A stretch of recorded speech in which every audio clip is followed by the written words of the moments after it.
Why do some people's bodies make their own Ozempic and others don't? See, it turns out that whether you're fat or thin is not based on genetics, willpower, or even what you eat. So, how do we know this?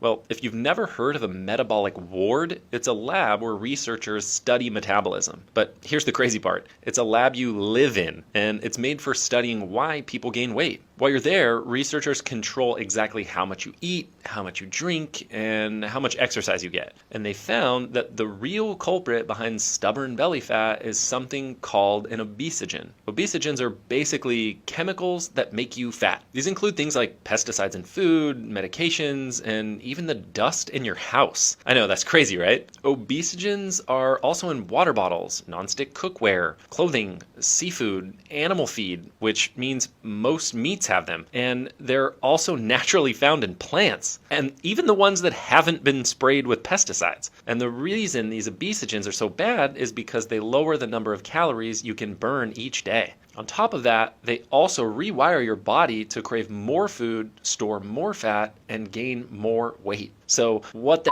can you do about it, right? Well, you could try living in a bubble, only eating organic food, which still contains traces of pesticides, and buying reverse osmosis filters for all of your tap water. But even then, I hope you don't wash your hair with shampoo, use beauty products, take medications, cook in non-stick pans, or use any kind of plastic. Oh, and definitely no junk food. So anything with additives like preservatives, artificial sweeteners, or emulsifiers is a no-go. And no, emulsifiers basically means no chocolate, ice cream, peanut butter. Basically, you'll have to give up sweets forever. Now, look, that might be fine for someone out there, but to me, that's no way to live. Fortunately, there's a much better solution. Instead of avoiding obesogens, what if there was a way to shield yourself from them without living in a bubble or giving up all your favorite foods? Well, actually, there's an easy way to do it. Now, most people know your liver removes toxins from your body, but what they don't know is that when the liver is overloaded with toxin,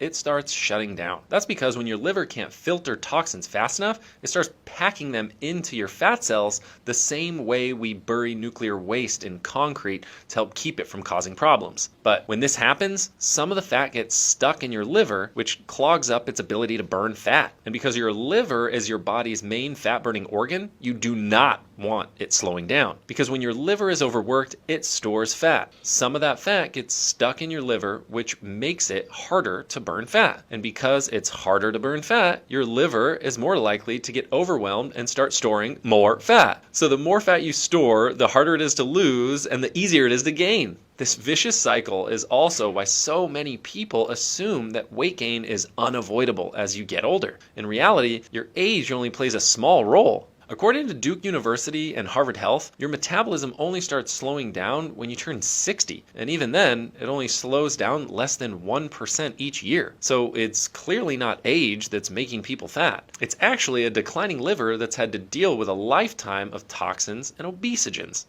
Even the dreaded menobelly isn't just menopause. That's because menopause causes a drop in a woman's estrogen levels. That sudden drop forces the liver to slow down, which grinds your metabolism to a screeching halt. And if you need proof, menopause increases a woman's risk of developing non-alcoholic fatty liver disease, a telltale sign of liver damage. So the obvious thing to do would be to clean out and strengthen your liver, right? Well, unfortunately, it's not that simple. Most people try things like liver detoxes, and they usually involve things like detox teas, lemon juice, and olive oil.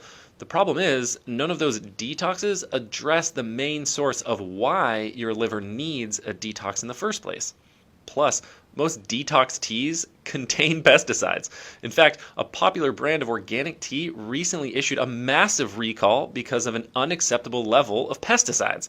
And if you remember what I was saying earlier, pesticides are obesogens. So instead of detoxing, you're actually putting even more strain on your liver. But what about lemon water and olive oil?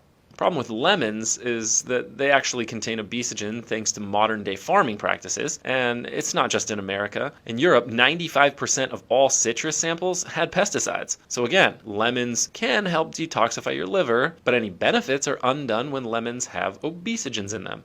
And even if you wash your lemons with baking soda and vinegar, you can't get all of the pesticides out. And when it comes to olive oil, the real problem is that most olive oils in America are cut with cheaper oils like canola. And even if it's not on the label, up to 80% of olive oils sold in the US are mislabeled or fake, and 69% of imported olive oils fail to qualify as extra virgin. In fact, if your olive oil comes in a clear bottle, it's rancid at best and another oil completely at worst. Not to mention, anything that's not cold pressed may have been exposed to temperatures of 350 degrees or higher, which means your olive oil contains trans fats. That's because when olive oil is heated past its smoke point, some of the fats become trans fats, which directly attack the liver and can lead to liver disease and a sluggish metabolism. And no, those trans fats wouldn't be on the label. So I don't think those nasty social media detoxes are worth the risk, but that's just me. But if all those so-called detoxes just flood your liver with more toxins, then what are we supposed to do? Well, it turns out that bacteria in your gut can actually help detox your liver. According to Dr. Gina Sam, certain gut bacteria basically shield your body from obesogens, which give your liver time to recuperate and clean itself out.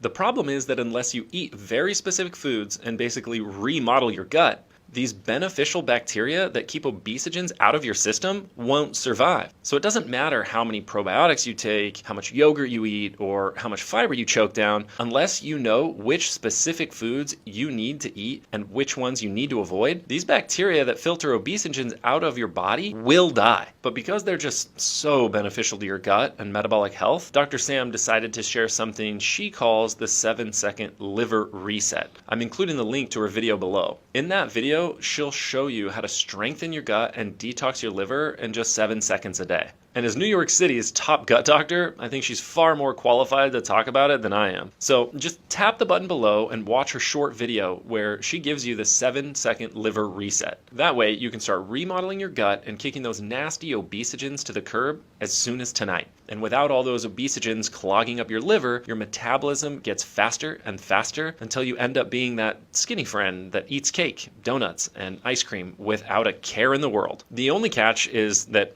I don't know if Dr. Sam will leave this video up for long. The powers that be would prefer that you not know about any of this, so it could get taken down at any time. So tap the button below to see Dr. Gina Sam's 7-second liver reset now.